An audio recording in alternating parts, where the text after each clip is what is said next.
Apa belum? Siap ya. Kamera roll action mulai. Assalamualaikum warahmatullahi wabarakatuh, Wida. Waalaikumsalam warahmatullahi wabarakatuh. Apa kabarnya hari ini? Alhamdulillah sehat, semangat, dan bahagia, Bu Andi. Alhamdulillah. Kira-kira keberatan tidak jika kita ngobrol sebentar, Wida? Saya tidak keberatan sama sekali karena kebetulan ada beberapa hal yang ingin saya ceritakan kepada Bu Andi. Oh iya. Bu Nurul, setelah saya melakukan observasi pada kegiatan pembelajaran yang Ibu lakukan beberapa hari ini, sepertinya masih terdapat beberapa anak yang terlihat tidak semangat atau cenderung pasif dalam pembelajaran. Bagaimana hal itu bisa terjadi, Bu? Iya betul Bu, memang ada beberapa siswa saya yang terlihat pasif tentunya di kelas. Sementara apa yang sudah saya kerjakan itu sudah sesuai dengan persiapan dan juga alur dalam proses pembelajaran. Seperti yang saya katakan misalnya yaitu secara persiapan saya sudah maksimal. Kemudian untuk proses pembelajaran saya juga telah menyiapkan secara maksimal juga. Saya juga menyiapkan untuk media pembelajarannya itu secara interaktif. Nah, dalam pembelajarannya pun saya lakukan secara berdiferensiasi sesuai dengan hasil observasi awal yang sudah saya lakukan. Namun memang ada beberapa siswa yang terlihat pasif seperti itu, Bu. Bagaimana perasaan Bu Nurul saat melihat murid-murid itu pasif di kelas? Jelasnya saya merasa sangat khawatir dengan keadaan itu. Kenapa saya katakan demikian? Karena apabila itu dibiarkan terus-menerus terjadi, maka pastinya saya pastikan itu mereka akan tertinggal dalam pelajaran.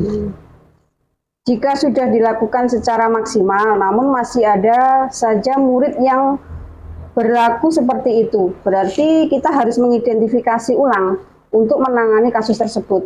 Bagaimana jika kita bersama-sama mencari penyebab dan solusinya, Bu? Saya setuju Bu Andi karena kebetulan apabila ada dua kepala yang berpikir maka solusi pasti akan cepat ditemukan. Iya. Sekarang kita coba diskusikan terkait penyebab dan solusinya ya. Iya. Dalam menghadapi masalah siswa yang pasif saat pembelajaran, ada beberapa kemungkinan yang bisa didiskusikan. Yang pertama, mungkin kita bisa memberikan media bervariatif ya Bu, dan melakukan penunjukan langsung terhadap siswa yang terlihat pasif di kelas, sehingga siswa tersebut merasa bahwa dirinya diperhatikan. Bagaimana menurut Ibu? Apa yang disebutkan Bu Andi ini ternyata tidak terpikirkan di kepala saya. Kenapa saya tidak melakukan ide tersebut dari awal ya Bu ya? Opsi yang Bu Andi berikan mungkin dapat saya lakukan di pertemuan di kemudian hari. Iya. Lalu menurut Ibu apa saja faktor yang menyebabkan murid pasif di kelas? Untuk faktornya sebetulnya sudah saya coba untuk identifikasi Bu. Yang pertama saya sudah menemukan bahwa ada murid tertentu yang merasa bahwa dirinya tidak percaya diri dalam menjawab pertanyaan. Sementara ketika berdialog secara pribadi dengan saya, sebetulnya dia mampu untuk menjawabnya. Namun ketika berada di tengah-tengah rekannya, dia seperti minder seperti itu.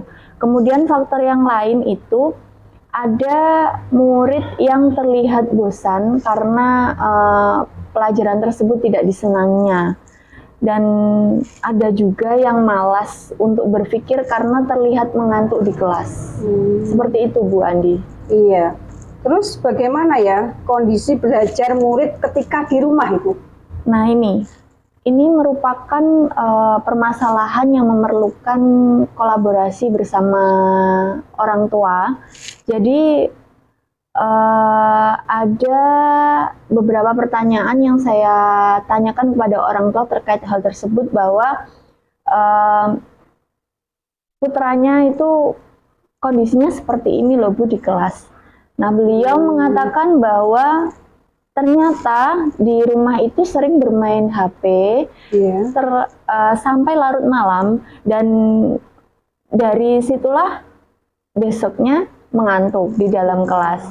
Kemudian ada juga Yang terkait dengan krisis percaya diri tersebut, memang anaknya ini dikatakan di rumah pun juga pendiam.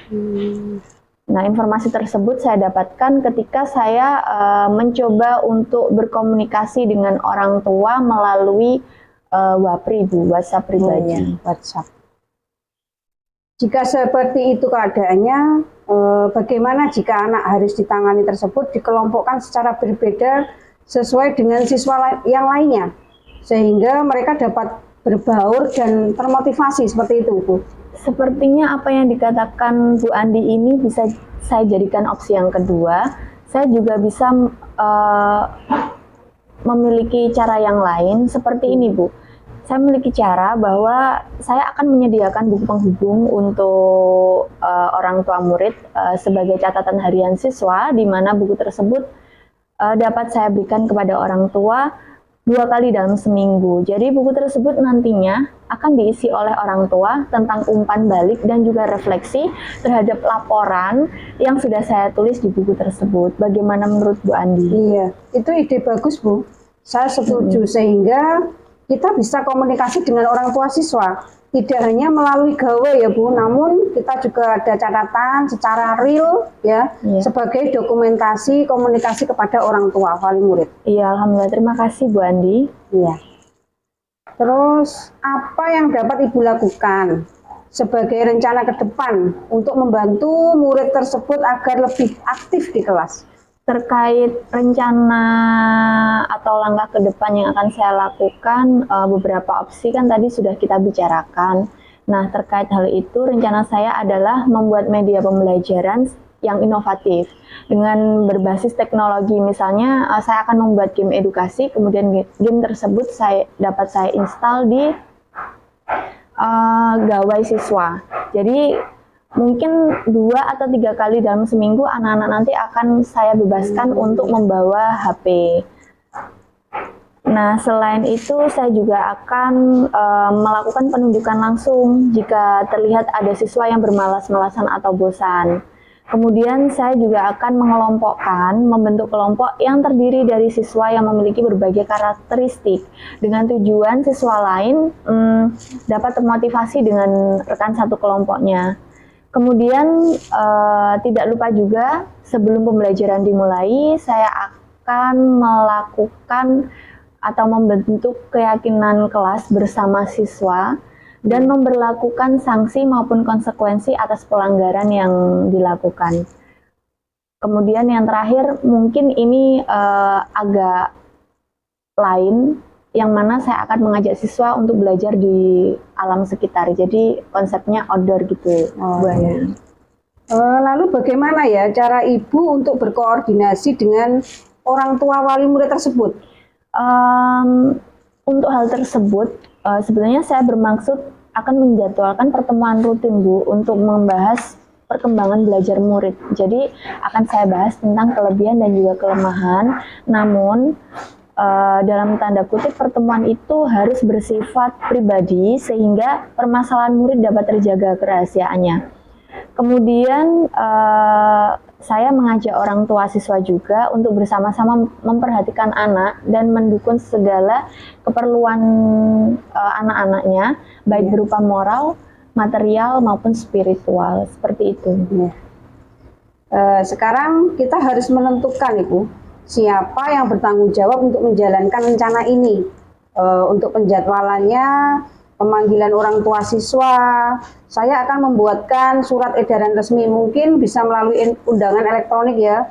Kemudian bagaimana dengan waktu pertemuan dengan orang tua siswa ke depannya untuk berkoordinasi secara konsisten, begitu Ibu? Iya, Bu.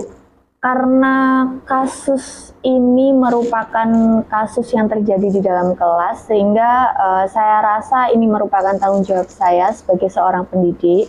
Karena itu tadi, permasalahan yang terjadi kepada siswa itu terjadi saat proses pelajaran berlangsung. Nah, untuk waktu pertemuan dengan orang tua siswa, saya merencanakan membagi tiap sesi dalam 3 hari di luar jam pelajaran. Nah, satu orang tua ini akan saya beri durasi 30 menit. untuk berkonsultasi, berbicara bersama saya 4 mata. Kemudian saya juga akan memberikan arahan positif untuk wali murid tentang penanganan siswa di rumah. Selain itu, melakukan pemanggilan khusus bagi siswa yang mengalami kesulitan dalam mengikuti pembelajaran dengan memberikan bimbingan konseling. Seperti itu, Bu. Iya, Ibu. Terus kapan rencana tersebut akan dimulai? Untuk rencananya, karena program-program belum saya susun, saya akan menjalankan rencana tersebut mulai minggu depan.